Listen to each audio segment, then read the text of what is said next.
मध्य प्रदेश में विधानसभा चुनाव को लेकर उल्टी गिनती शुरू हो चुकी है।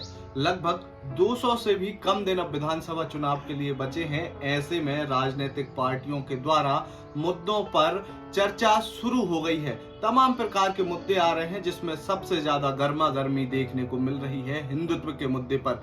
बीते दिनों की ही बात है जब एमपी कांग्रेस के कार्यालय को पूरा भगवा रंग में रंग दिया गया था।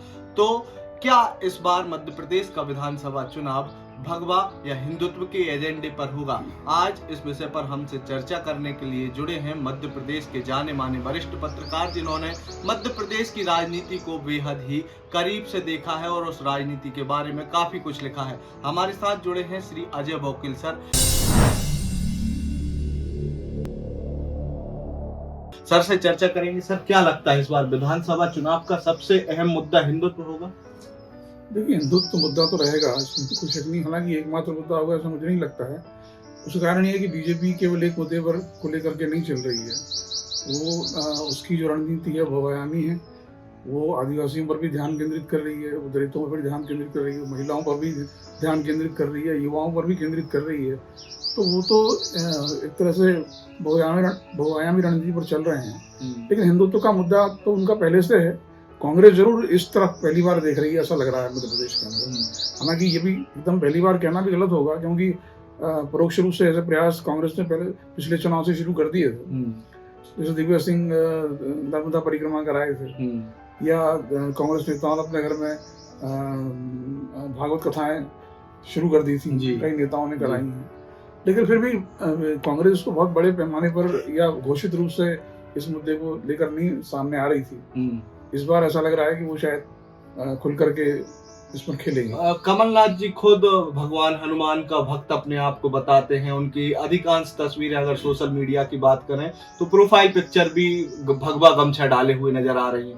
तो क्या ये एक संकेत है कि कांग्रेस आगामी समय में इस मुद्दे को और जोर तोड़ से उठाएगी, क्योंकि भाजपा का पारंपरिक वोट बैंक भगवा से और हिंदुत्व से जुड़ा हुआ है? तो क्या उस पारंपरिक वोट बैंक को काटने के लिए ये रणनीति चल रही है? हाँ, निश्चित रूप से। मैंने कहा ना कि असली लड़ाई तो बहुसंख्यक वोटों को अपनी तरफ खींचने की है। जो बीजेपी का वोट है वो तो लगभग तय है, उसमें कोई बहुत ज्यादा फर्क नहीं पड़ने वाला।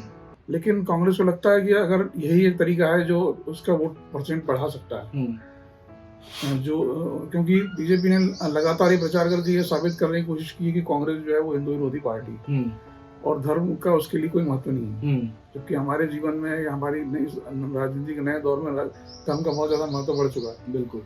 तो कांग्रेस उससे बहुत दूर रह नहीं सकती है। तो कांग्रेस को लगने लगा कि भाई अगर धर्म से इस तरह अगर दो हाथ दूर रहेगी तो वो उसका जो लक्ष्य है राजनीति को पूरा नहीं हो पाएगा। तो इसलिए इस बार हमें लगता है कि खुल करके इस मुद्दे को खेलने की कोशिश की है उस पर। और जैसे कि प्रदेश कांग्रेस कार्यालय में, हालांकि 1.5-2 साल पहले वहाँ पर देवी देवताओं की जयंती मनाने को लेकर भी कुछ विवाद हुआ था। आरिफ मसूद ने एक पत्र लिखा, उस पर आपत्ति ली गई थी कि भाई कांग्रेस कार्यालय में ये सब क्यों।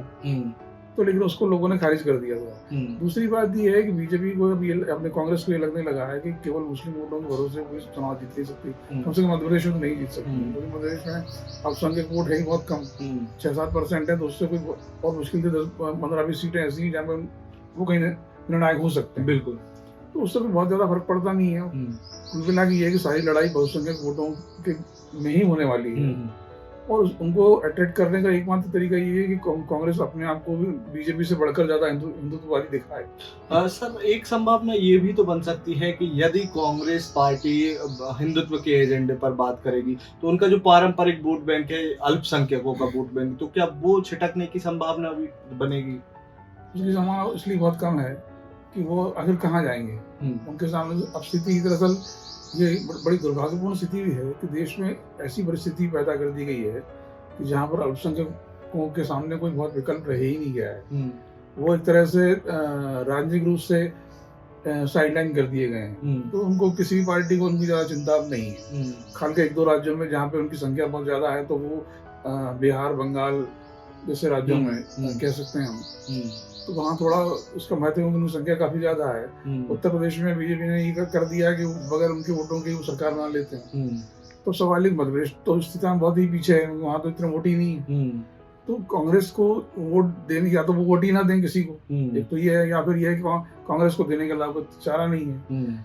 एक बात जरूर हो सकती है जो अभी हालांकि तत्काल नहीं दिख रही है, लेकिन अल्पसंख्यक वोटों में भी सेंध लगाने की बीजेपी अपने स्तर पे कोशिश कर रही है। और उन्होंने एक नया एजेंडा पकड़ा है कि मुसलमानों के अंदर जो पिछड़े मुसलमान हैं उनको बीजेपी के खेमे में लाया जाए। अभी आज ही का ताजा घटनाक्रम है कि उत्तर प्रदेश में उन्होंने अलीगढ़ मुस्लिम यूनिवर्सिटी के वाइस चांसलर तारिक मंसूरी को जो है विधान परिषद में भेजा है, और मंसूरी भी ओबीसी के तहत ही आते हैं, मंसूरी जाति के पूरी। और इसके अलावा जो मंत्री उन्होंने बने, दानिश अंसारी को बनाया है, वो भी पिछड़े वर्ग से हैं। तो ये एक मैसेज देने की कोशिश ये है कि मुसलमानों का प्रतिनिधित्व अभी तक जो लोग करते रहे हैं वो दरअसल वहाँ के अगड़े मुसलमान हैं, जिनको अशराफ कहा जाता है। तो अशरफों ने जो है वो अदालत का कोई भला नहीं किया पिछले मुसलमानों का, और वो अपनी सत्ता की खातिर, अपने स्वार्थों की खातिर मुसलमानों को बहकाते रहेगी कि आपके दुश्मन है। तो ये रणनीति धीरे धीरे असर करेगी, ऐसा उसका मध्य प्रदेश में भी फर्क पड़ सकता है। सर, आपने काफी नजदीक से मध्य प्रदेश की राजनीति को देखा है, कई चुनावों को कवर भी किया है, तो क्या इससे पहले इस तरीके से कांग्रेस का ये वाला एजेंडा जो हिंदुत्व की तरफ झुकाव दिख रहा है, इससे पहले कभी आपको नजर आया, या फिर विधानसभा चुनाव 2023 को देखते ही कमलनाथ के नेतृत्व में ये रणनीति पहली बार इस तरीके की बन रही है? देखो, प्रदेश कांग्रेस कार्यालय में इतने बड़े पैमाने पर पूजा पाठ हो और उस पुजारी वहाँ पहुंचे, हवन, तो ये तो पहली बार ही हो रहा है, इसमें कोई शक नहीं है। अलग अलग आयोजनों में कांग्रेस के नेता कभी कभी शामिल होते रहे, जो कथाओं में, हवन में, यज्ञ में वगैरह, या धार्मिक समागमों में भी कभी कभार लोग जाते रहे हैं। लेकिन प्रदेश कांग्रेस कार्यालय में ऐसा कोई बड़ा आयोजन हुआ और यहाँ से माता भगवा झंडियों से उसको पाठ दिया गया हो, ये तो मेरी जानकारी में नहीं है। उसका कारण है कि ये भी है कि पहले ऐसी जरूरत भी नहीं थी, राजनीति अलग तरह की थी। ये स्थितियां तो अभी 15-20-25 साल में बनी है, उसके पहले राजनीति अलग तरह की चलती थी, तो कांग्रेस को ऐसा करने की आवश्यकता भी नहीं थी। आगामी दिनों में और क्या देख सकते हैं सर हम, जैसे जैसे चुनाव नजदीक आएंगे? अभी देखने में आ रहा था कि भारतीय जनता पार्टी बड़ी प्रमुखता के साथ कांग्रेस के अंदर जो गुटबाजी है उसको दिखाने का प्रयास कर रही थी, भले ही डॉक्टर गोविंद सिंह वाला मामला हो, जीतू पटवारी वाला मामला हो, एकदम से इन लोगों को कमलनाथ का विरोधी बताने का प्रयास शुरू हुआ था। तो क्या लगता है आगामी दिनों से किस तरीके से मध्य प्रदेश की राजनीति में और गर्माहट देखने को मिल सकती है? देखो, गुटबाजी कांग्रेस का तो स्थायी रोग है, और वो चाहे कोई भी हो उसमें बहुत फर्क पड़ने वाला नहीं है। अभी भी जब तक ये गुटबाजी उभर के आ जाती है और वो पार्टी अपने उद्देश्य से भटकती हुई दिखाई पड़ती है, और ये केवल मध्य प्रदेश में नहीं है, ये कांग्रेस पार्टी में ऊपर से लेकर नीचे तक है। राहुल गांधी से लेकर के और निचले स्तर के कार्यकर्ताओं तक पार्टी विभाजित है, और इवन राहुल गांधी भी पार्टी के स्वरूप को दूर करने की कोशिश करते दिख नहीं रहे, उनकी अलग ही लाइन चल रही है। तो ये तो कांग्रेस में होता है, तो नई बात नहीं है। और कांग्रेस जिस तरह अभी तक पहले भी चुनाव जीतती थी, और अब कभी ये जीत जाए इसकी संभावना मुझे तो बहुत कम लगती है, क्योंकि ये कांग्रेस जीतने की संभावना केवल उसी स्थिति में है कि अगर लोगों में इस सरकार के प्रति बहुत गहरी नाराजगी हो और वो नाराजगी वोटों में कन्वर्ट हो जाए, तो सरकार बदलेगी। वरना कुछ सीटें इधर हो सकती हैं, 10, 15, 20, तो अलग बात है, लेकिन उससे पूरे सत्ता ही बदल जाएगी, तो ऐसा अभी फिलहाल तो नहीं लगता है मध्य प्रदेश में।